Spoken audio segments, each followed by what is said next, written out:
de la fonction du journalisme à l'Assemblée nationale au lieu de la politique au Bénin. Les participants à l'atelier saluent cette nouvelle initiative du bureau directeur du REJAP, un réseau créé en 1999 et qui se veut plus dynamique dans la couverture des activités parlementaires.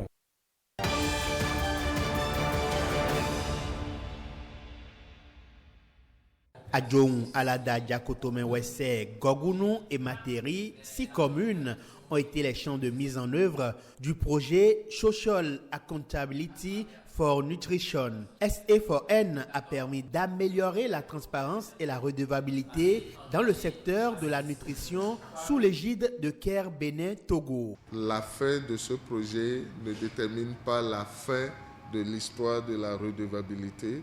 C'est peut-être maintenant que commence réellement la redevabilité parce que nous aurons démontré que cette redevabilité a un impact sur la nutrition, les services de nutrition dans nos différentes localités. La Banque mondiale et la coopération suisse ont appuyé financièrement le projet SA4N implémenté par l'Alliance de la société civile pour l'intensification de la nutrition au Bénin, ASIMB. On note la nécessité d'œuvrer de concert avec les différentes parties prenantes, les partenaires financiers pour institutionnaliser les mécanismes de redevabilité sociale pour l'amélioration des services sociaux. Les pratiques ont changé et les communes réservent désormais une cagnotte à la question nutritionnelle dans leur budget. Je remercie beaucoup ceux qui ont pensé le projet et je remercie aussi les structures qui nous ont aidés et je leur dis de ne pas nous abandonner en un si bon chemin. Et le projet nous a aussi accompagnés dans la réduction de comptes dans le domaine de la nutrition. Et grâce à ces réductions de comptes, nous essayons quand même d'expliquer aux populations le bien fondé de la nutrition. La redevabilité dans les communautés, dans la commune, mais faire en sorte que l'on puisse continuer par agir. La coopération suisse, la Banque mondiale, Caisse nationale Bénin Togo, oui, mais après leur départ, qu'est-ce qu'on fait? SA4N est clôturé et le défi est à la multiplication des expériences acquises sur le terrain, souhaite CARE Bénin Togo.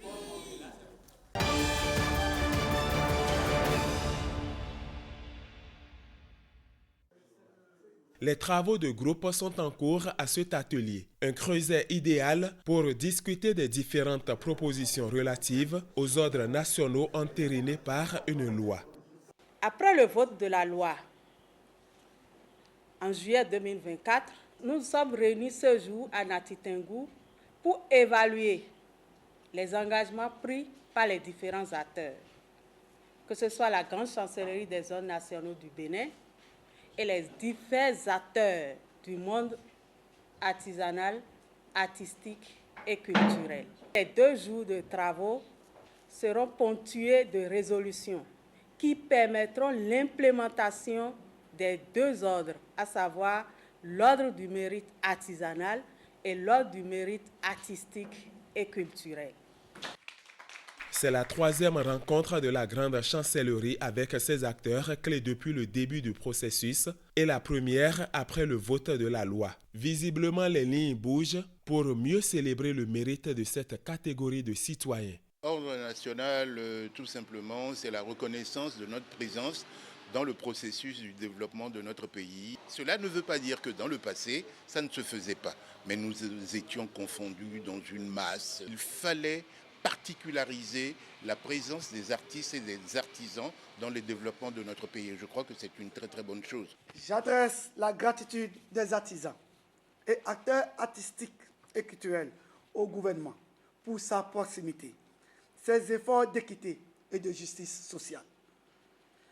Je renouvelle nos remerciements à la secrétaire exécutive, à travers elle, la vice-présidente de la République, pour le leadership imprimé dans cette nouvelle politique de reconnaissance du mérite de l'ordre national. Une politique qui va créer une saine émulation dans les secteurs de l'artisanat, artistique et culturel.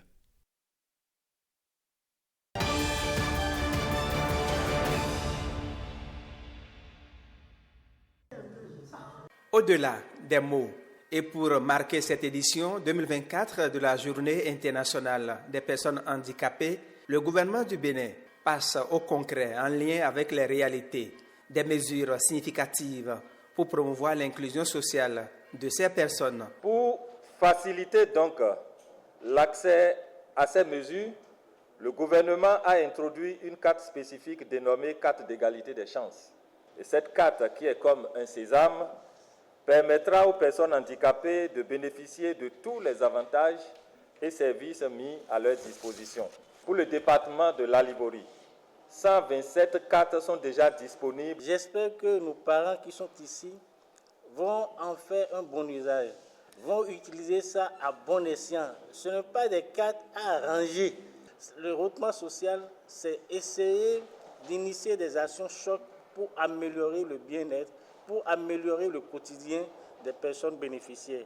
Amplifier le leadership des personnes handicapées pour un avenir inclusif et durable. Tel est le thème de la journée célébrée. On allait souffrir pour trouver ça. Voilà que maintenant, aujourd'hui, sans se déplacer, sans dépenser, on a eu la carte là. On est content de la carte là. Que Dieu les bénisse. Vraiment, nous sommes très très contents. Moi, ce matin, je suis arrivé de Manaville, là, je ne m'attendais pas à ça. C'est une grande surprise. Nous saluons le gouvernement et surtout le président qui pense présentement à nous. Avant, on était marginalisés. Le Bénin a fait des avancées remarquables en matière de promotion et de protection des personnes handicapées, a souligné par ailleurs la première autorité départementale.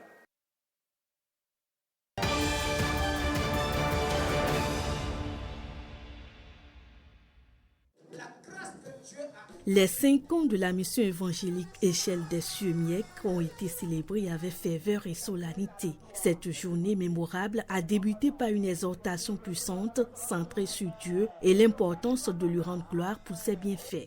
5 ans aujourd'hui, beaucoup de vies sont sauvées. 5 ans aujourd'hui, beaucoup d'âmes sont sauvées. Et il y a des restaurations, d'élévation, délivrance, guérison. Toutes ces choses, c'est par la grâce de Dieu. Les festivités ont été marquées par des moments riches en émotions, avec des chorégraphies inspirantes, des prestations musicales qui ont transporté l'assemblée dans une louange vibrante. L'événement a été également l'occasion des déclarations prophétiques puissantes et des moments de délivrance où de nombreuses personnes ont été libérées de leur fardeau spirituel. Ces instants ont profondément touché les participants en renforçant leur foi et leur espérance. Je suis très heureux d'être un fils de cette église et de ce prophète. Il faut se soumettre à son devancier, et surtout la soumission, pour être mieux béni. Un des temps forts de cette célébration a été la consécration de 3 classes de pasteurs et évangélistes ayant achevé respectivement 1, 2 et 3 années de formation théologique. Ces hommes et femmes, désormais prêts à répondre à leur appel, se lancent avec ferveur dans la mission de conquérir les âmes pour le royaume de Dieu. Donc aujourd'hui, j'ai reçu par la grâce de Dieu une nouvelle grâce pour pouvoir atteindre mon objectif. Enfin, c'est dans une atmosphère de communion fraternelle et de gratitude que la coupure symbolique du gâteau a marqué la fin de cette célébration, un événement gravé dans les cœurs comme un hommage à la fidélité et à la grandeur de Dieu.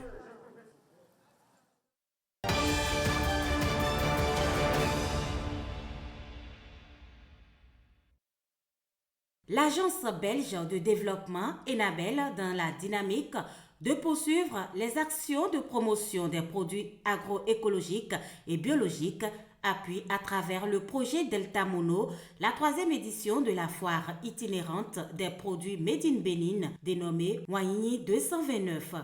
Oui, nous disons consommons local, mais il serait bien que nous mettions l'accent sur la production agroécologique pour pouvoir contribuer au système alimentaire durable. À ce rendez-vous prennent part plusieurs autres partenaires qui appuient Moigny 229 dans le renforcement de la visibilité et la compétitivité de près de 700 entrepreneurs béninois. Il s'agit également de mieux structurer le métier de distribution des produits locaux. Parmi les problèmes récurrents, manque de visibilité, les difficultés d'accès à des circuits de distribution efficaces. Et pour répondre à ces défis-là, nous avons développé plusieurs outils, des outils concrets formant une stratégie intégrée pour la valorisation des produits locaux.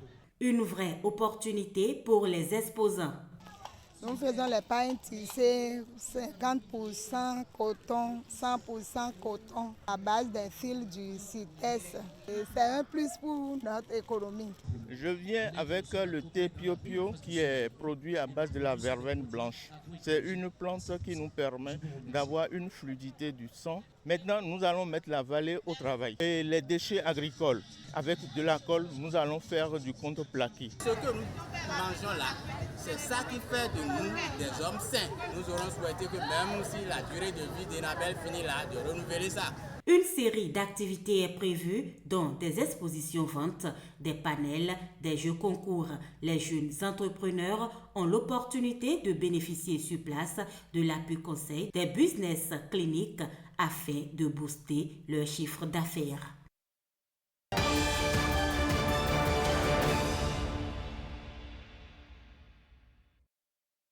Deux événements célébrés en un. La Journée mondiale de la vue et celle de la canne blanche. Cette célébration, qui mobilise divers acteurs de la société, vise à sensibiliser le public sur les facteurs de risque des affections oculaires. La santé de nos yeux est essentielle pour une vie pleine et épanouie, mais elle reste souvent négligée ou ignorée. Et aujourd'hui, cette action que nous organisons nous offre l'occasion de rappeler l'importance de la prévention, du dépistage ainsi que des gestes simples pour préserver et améliorer notre vision. L'objectif de cet événement est de briser les barrières, de changer les mentalités et d'encourager les actions concrètes pour soutenir les personnes vivant avec une déficience visuelle. Le projet Santé oculaire pour tous les âges au Nord Bénin bénéficie du soutien de l'association humanitaire allemande Christian Blind Mission, CBM, un partenaire privilégié. Le mandat de CBM est de promouvoir les droits des personnes handicapées.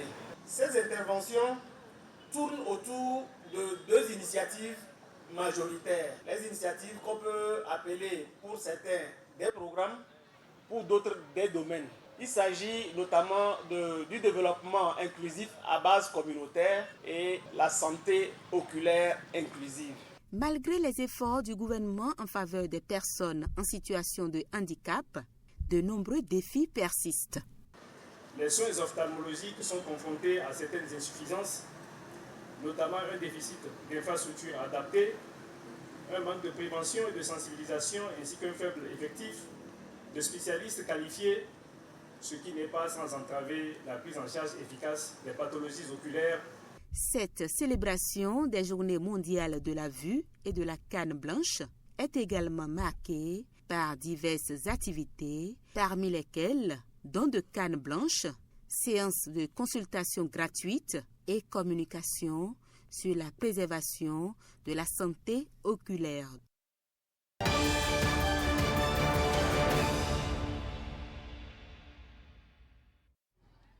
Ancêtre Diaouto Yegou Tibelato. Chapeau bas, ancêtre. Chapeau bas, cher ancêtre. Nous sommes là pour recevoir de vous la grande bénédiction. Les rois du Bénin réunis pour célébrer l'ancêtre fondateur du royaume d'Alada. Plus de 47 années après sa mort, les descendants de Sa Majesté Adjaouto continuent à lui rendre hommage pour préserver l'essence même de leur identité collective. Cet ancêtre, c'est l'ancêtre des ancêtres. C'est un ancêtre hors pair et au charisme exceptionnel. Il avait un pouvoir de métamorphose, un pouvoir de disparition, réapparition, un pouvoir de guerre. Nous portons tous dans nos cœurs et dans nos âmes la mémoire d'Adjaoto. Et c'est cette mémoire qui nous unit, ici et aujourd'hui. Au-delà des frontières et des siècles, le terme fête identitaire prend tout son sens. Dans ce contexte, il évoque à la fois notre héritage commun, Adjaoto, en fondant ce premier royaume, Alada, a semé les graines d'une fraternité et d'une continuité qui traverse les générations. Cette fête identitaire est donc un moment de reconnexion entre descendants du roi Adjaoto à leurs racines communes.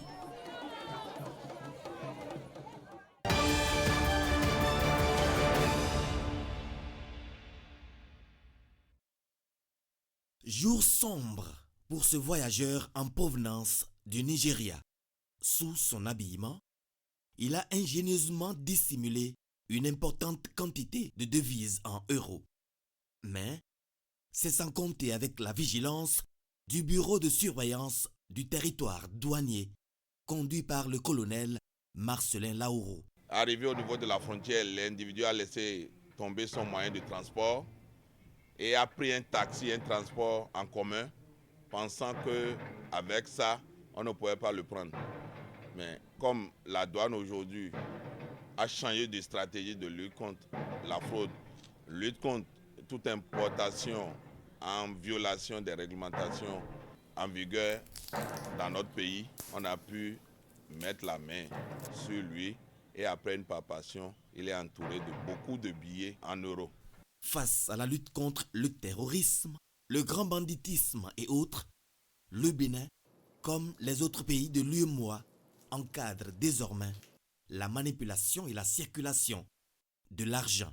Vous avez une somme dont l'équivalent est égal ou supérieur à 5 millions, vous avez l'obligation de faire cette déclaration à la douane. Ça permet aux structures de l'État de pouvoir suivre l'utilisation que vous voulez faire de cet argent. Vous savez aujourd'hui que les attaques terroristes que nous avons, c'est parce qu'il y a de l'argent qui finance les terroristes. Il y a de l'argent qui permet d'acheter le matériel et autres là pour les terroristes et tuer nos paisibles populations. Ces pratiques ont fait que certains pays de la sous-région sont sur la liste grise.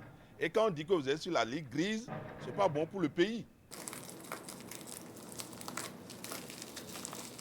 L'individu ainsi appréhendé s'expose à une poursuite judiciaire déjà enclenchée. Quand vous prenez l'article 460.2 du Code des douanes, il y a d'abord des peines d'emprisonnement allant de 2 à 5 ans, des amendes allant de 2 à 4 fois la valeur des devises saisies. Même la loi uniforme sur les relations financières extérieures entre les pays de l'UEMOA, quand vous prenez l'article 20, le minimum c'est que vous perdez cet argent qui n'est pas déclaré. Le juge peut vous amener même en dehors de la saisie des devises-là, on peut vous amener même à payer jusqu'à 5 fois cette valeur-là. L'exploit réalisé, le colonel Marcelin Laourou et son équipe disent le devoir à la gouvernance de Patrice Talon. Depuis 2016 à aujourd'hui, il faut être malhonnête pour ne pas reconnaître qu'il y a beaucoup de changements au niveau de la douane, en matière de gouvernance, en matière d'éthique et autres. Nous remercions tous ceux qui nous aident à atteindre les objectifs qui nous sont fixés pour le bonheur de nos populations. Par ses services douaniers, le Bénin donne ainsi la preuve du respect des clauses de son appartenance à un espace commun, l'UEMOA, où la même rigueur s'applique à tous pour le bien-être de tous.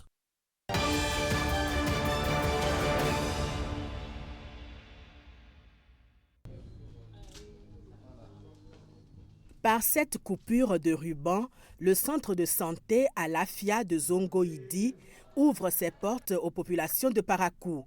Cette initiative est portée par l'ONG humanitaire AHDPS, Association humanitaire pour le développement et la promotion sociale. Ce joyau, qui est le fruit d'un long travail et d'une mobilisation collective, apportera sans aucun doute un ouf de soulagement à nos populations. Chacun pourra y trouver réconfort, bienfaisance et guérison. Du matériel roulant comprenant 6 motos pour les déplacements du personnel médical vient compléter le large éventail d'actions menées par l'ONG AHDPS. Nous sommes conscients de la responsabilité qui nous est confiée. Nous nous engageons à la bonne marche du projet tout en garantissant la santé pour tous sans distinction de race, du genre, de classe sociale, d'ethnie, d'appartenance religieuse ou politique. Dès à présent, nous sommes paramédicaux prêts à vous servir en tant qu'agents de santé de l'ONG AHDPS Parakou. C'est le symbole de l'espoir, de la solidarité, de la compassion. Il est le témoignage vivant de notre engagement à servir notre communauté et à œuvrer pour un monde meilleur. D'autres centres de santé seront également inaugurés avant la fin de l'année, notamment le centre de santé de Gamia dans la commune de Bembereke, celui de Guessou Sud et le centre de santé de Kopargo.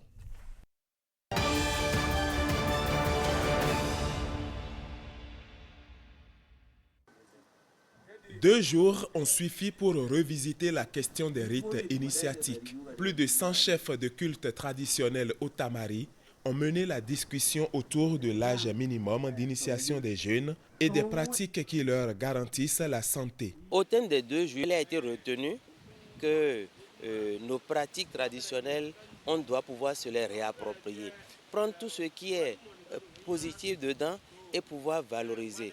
Nous allons sensibiliser les parents pour qu'ils nous envoient des enfants en majeurs, c'est-à-dire dont l'âge minimum est 18 ans, pour les prochaines cérémonies, aussi bien les filles que les garçons. Il y a la question de nudité, qu'on puisse leur trouver des formes de cache-cesse pour éviter qu'ils exposent toute leur intimité. Cette occasion aussi nous a permis de nous pencher sur l'organisation prochaine des Vodun Days. Une équipe de l'UNICEF a pris part aux travaux. À travers ces échanges, ces leaders religieux de la région des montagnes de l'Atakora veulent contribuer à la promotion des droits de l'enfant. Nous soutenons particulièrement cette activité de dialogue, y compris les autres activités, parce que nous pensons que c'est la meilleure manière en fait d'adresser les problématiques liées aux pratiques néfastes sur les enfants. Nous avons fait savoir très clairement aux communautés que l'UNICEF a un principe qui lui est cher, celui d'accepter les pratiques traditionnelles, les coutumes. Mais nous travaillons à l'inscrire dans un cadre qui valorise l'enfant. Lorsque ces questions se posent, nous en tant qu'autorité locale, nous sommes là pour apporter le sceau de l'administration tout en veillant à ce que soient sauvegardées les différentes dispositions sur le plan social, sur le plan politique de notre pays. Les recommandations et engagements pris seront suivis d'actions et l'UNICEF, le partenaire, s'est déjà positionné pour jouer sa partition.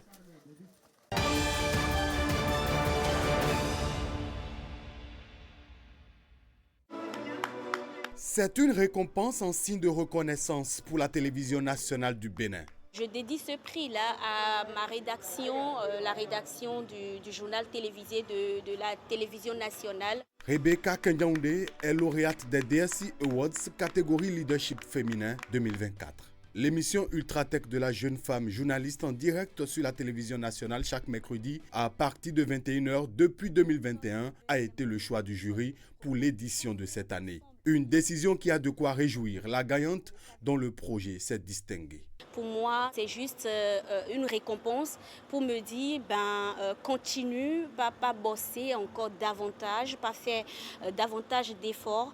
Et je promets de ne pas décevoir toutes ces personnes-là qui croient en moi, toutes ces personnes d'ailleurs qui ont voté pour moi lors de ces DSC Awards, toutes ces personnes qui, au quotidien, à chaque fois qu'on les contacte pour nous parler de leur start-up, acceptent de nous accorder leur interview.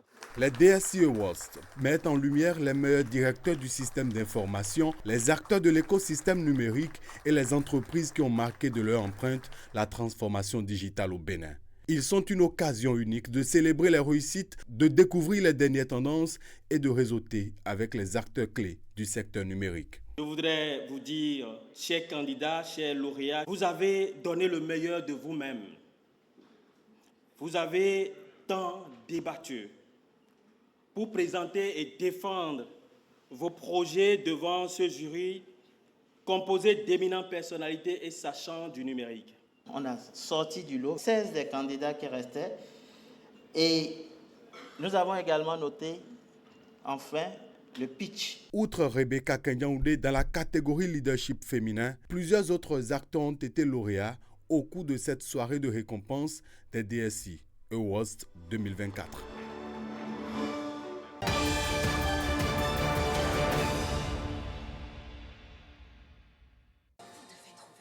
Le groupe Canal+ inaugure 2 nouvelles salles de cinéma à Cotonou.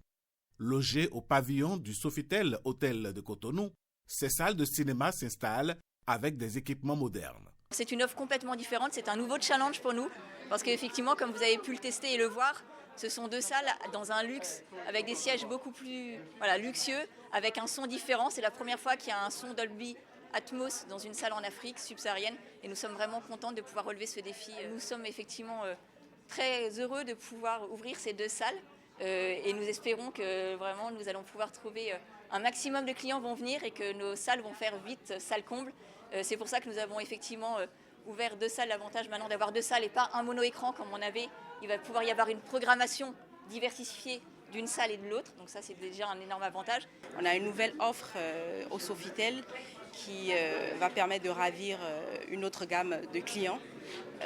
Ces 2 salles-là, notamment la salle Premium, comprend à peu près 77 places.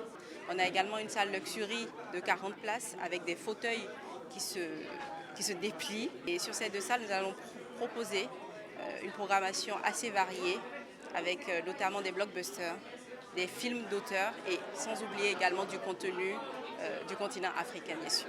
Les amoureux du 7e art disposent ainsi de salles tout confort pour suivre leurs films préférés. Inclinez le dossier pour vous détendre.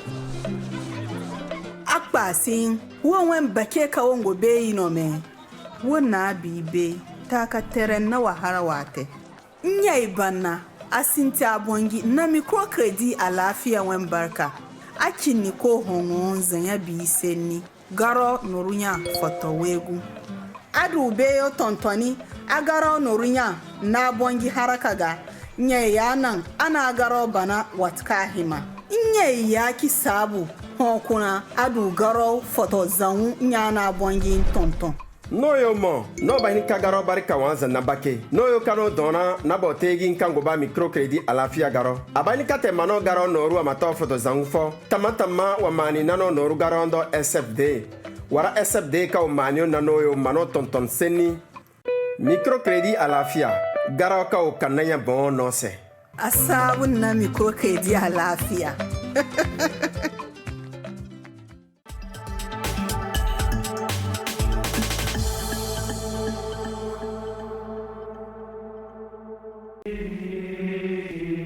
la collectivité à Khaminde, à Zonawe de Kpanouian, la collectivité à Goji, Bango de Kpanouian, la famille Gamavo à Kpenkoun de Zomo, Madame Ida Gamavo, ses frères et sœurs, époux, épouses et enfants, les familles parentalisées et amis, ont la profonde douleur de vous annoncer le rappel à Dieu de Afia Rosine Gamavo, née à Khaminde, institutrice à la retraite, décès survenu le 1er décembre dans sa 81e année, et vous prie de bien vouloir prendre part ou de vous unir d'intention de prière aux obsèques qui se dérouleront selon le programme ci-après. Mercredi 18 décembre à 17h, retrait du corps à la morgue de l'hôpital de zone de Corvée. 17h15, exposition du corps à Zomo, maison Gamavo. Jeudi 19 décembre à 6h, cérémonie funèbre suivant les rites de l'église catholique. 9h, office des défunts et levée du corps. Mescor présent à 9h45 en l'église Saint-Benoît de Zanyanado. Les condoléances seront reçues sur le parvis de l'église. L'inhumation aura lieu à Zomon dans la stricte intimité familiale. Vous tous qui l'aviez connu et aimé, priez pour le repos de son âme.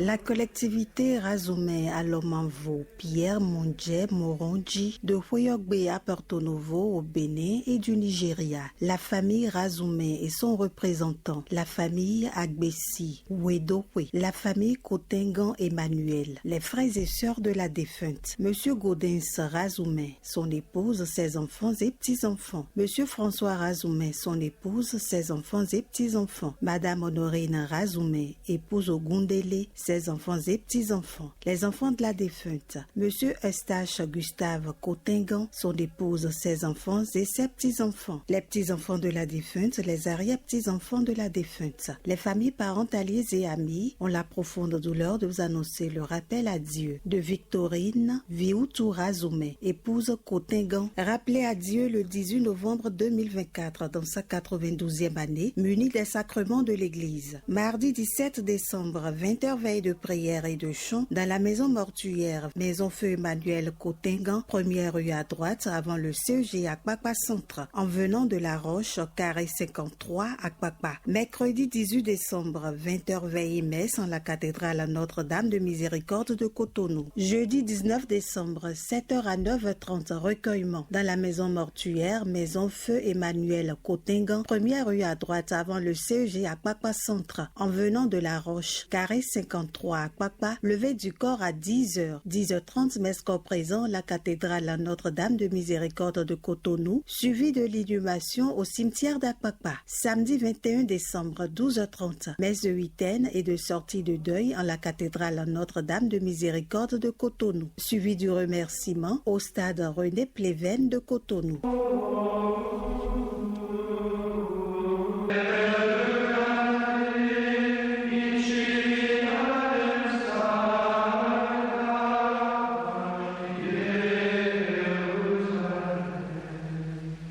La collectivité d'Onukpe de Kanan Dodome, la famille Widojiche de Kanan, Ouegbo, Abomey, Cotonou, Abidjan, en Côte d'Ivoire, France et les États-Unis d'Amérique, la famille Sessinou Agbato de Kanan, la veuve Yvonne Ahodi, les frères et sœurs du défunt, les enfants du défunt, les familles, parentes, alliés et amis ont le regret de vous annoncer le rappel à Dieu de leur très cher regretté fils, frère, cousin, père et ami, Anselme Widojiche, technicien en froid et climatisation, endormi pieusement dans la paix du Seigneur le mardi 10 décembre 2024 à l'hôpital Ubemanga de Cotonou dans sa 58e année. Vous prie de bien vouloir assister ou de vous unir d'intention aux obsèques qui auront lieu suivant le programme qui se présente comme suit. À partir du mercredi 18 décembre 2024, les condoléances seront reçues au domicile du défunt si à Abomey-Calavi, Zopa. Vendredi 20 décembre 2024, 20h, veille messe en l'église catholique Saint-Antoine de Padoue d'Abomey-Calavi. Samedi 21 décembre 2024, 9h, messe absoute en l'église catholique Saint-Antoine de Padoue qui sera suivie de l'inhumation qui aura lieu au cimetière PK14, route de Huida. Priez pour le repos de l'âme du défunt, vous qui avez connu, aimé et côtoyé leur très cher regretté Anselme Widojiche.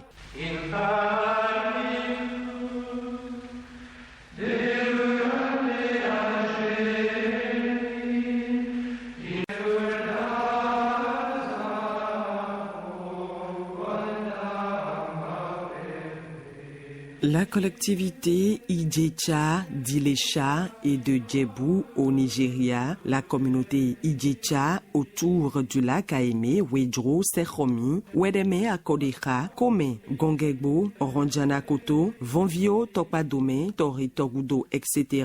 La famille Logozo de Wedro et de Kpago, la famille Kubadji de Wedro, le président de la communauté Idjecha autour du lac Aeme, son épouse et ses enfants, les frères et sœurs du défunt, leurs épouses et enfants, les épouses du défunt, les enfants du défunt, leurs épouses et enfants, les familles parentalières et amis ont la vive douleur de vous annoncer le rappel à Dieu de leurs très chers et regrettés fils, cousins, oncles, frères et pères, Logozo Komlan Edouard, décédé le 27 octobre 2024 à Lomé à 73 ans. Les familles éplorées vous prient de bien vouloir prendre part ou de vous unir d'intention aux veillées de prière et à la messe d'inhumation qui auront lieu suivant le programme ci-après. Jeudi 19 décembre 2024, 20h, veillée messe à la paroisse Saint-François d'Assise de Fidjosé, rue en face de la pharmacie La Madone. Vendredi 20 décembre 2024, 9h, retrait du corps à la morgue de PK14 à Tropokodji. 9h45, recueillement et hommage au domicile du défunt Godomé Fillon-Roux. 3e rue à gauche à partir de la pharmacie Godomé Fillon-Roux, dans le sens route des Pêches. 12h, levée du corps à destination de Wedro, arrondissement de Décamé. 14h, escale à Kpago, recueillement et hommage à l'illustre disparu. 16h, arrivée du corps à Wedro, recueillement et hommage à l'illustre disparu. 20h, veille de prière et de chant. Samedi 21 décembre 2024, 9h, levée du corps à destination de la paroisse Saint-François-Xavier de Wedro, Kpago. 10h, messe catholique en présence du corps, paroisse Saint-François-Xavier de Wedro, Kpago. 12h, inhumation dans l'intimité familiale.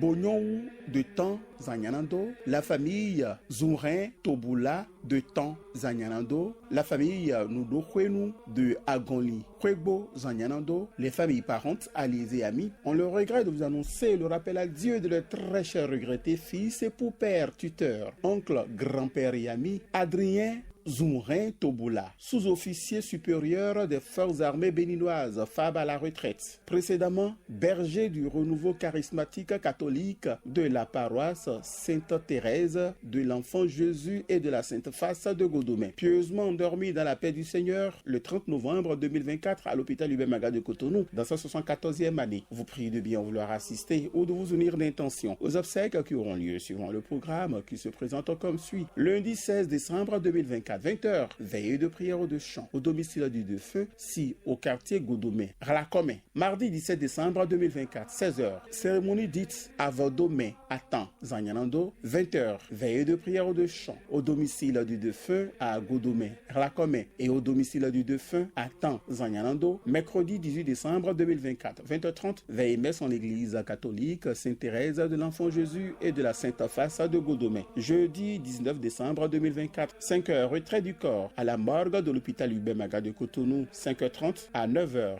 recueillement au domicile du défunt à Godomé, Ralakome. 10h, messe corps présent en l'église catholique Sainte-Thérèse de l'Enfant Jésus et de la Sainte Face de Godomé. 12h, l'inhumation Oralios, domicile du défunt à Wedo. Possidja à Bomé-Calavi. Puisse penser, vous qui avez connu, aimé et côtoyé leur très cher regretté.